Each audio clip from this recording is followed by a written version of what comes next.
Probably the biggest mistake is not having enough capital to start the operation. So you go in and thinking, maybe I need $200,000 so I can get my space and bring somebody in and start to hire some of the outsourced providers and deal with a lot of that stuff. And then you wind up looking, and all of a sudden you need 3, 4, 500,000. And that makes you maybe not do the things you need to do, so you put off things. But a lot of those things are important to have in place when you're fundraising. So a big mistake is not realizing how much capital you're going to need to really get the business off the ground.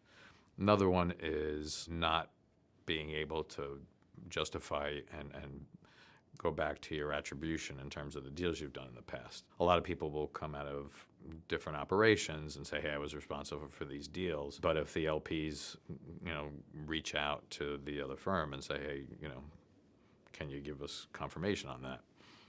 They may not give it. And a lot of firms may not allow the people that leave, even though they were responsible for a deal, to report that attribution as they go out to market. So they don't want that information out there.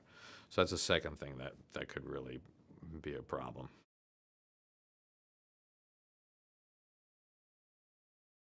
You really need to hire an attorney that's familiar with the industry and is known in the industry, because they'll know everything that's going on. They'll know kind of what's out there on the marketing end, whether or not what you're looking to do on your fees and expenses makes sense with what's going on in the market and what people are able to fundraise on, so they can help you with that.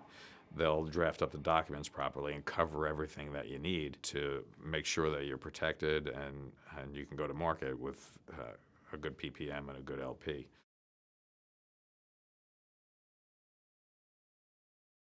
It's funny because when we have these conversations with the GPs, they're not even thinking of those type of things. So there's things like D&O insurance, directors and officers, errors and omission, a lot of different insurances around the deals they do, just to protect them in case there's an issue and something doesn't go right and they wind up having lawsuits, so things that can protect them against that. Even insurance regarding internal issues. Maybe somebody gets terminated and you get sued for wrongful termination. You'll have insurance that'll cover that.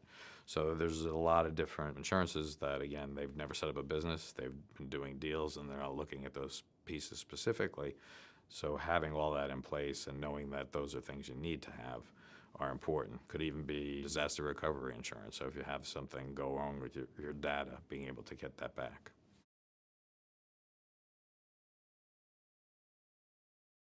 And that's something that they don't really think about because they're just trying to run the business and deal with those things. And that's something that Withum does really well, is we talk to them about helping them set up their office, talk to them about the things they need to have, but also talk to them about certain tax things they can do. So there's certain estate planning they can do with either their investment in the fund itself or maybe their carried interest. So there's certain trusts that can be set up, such as a grantor annuity trust, typically called the GRAT.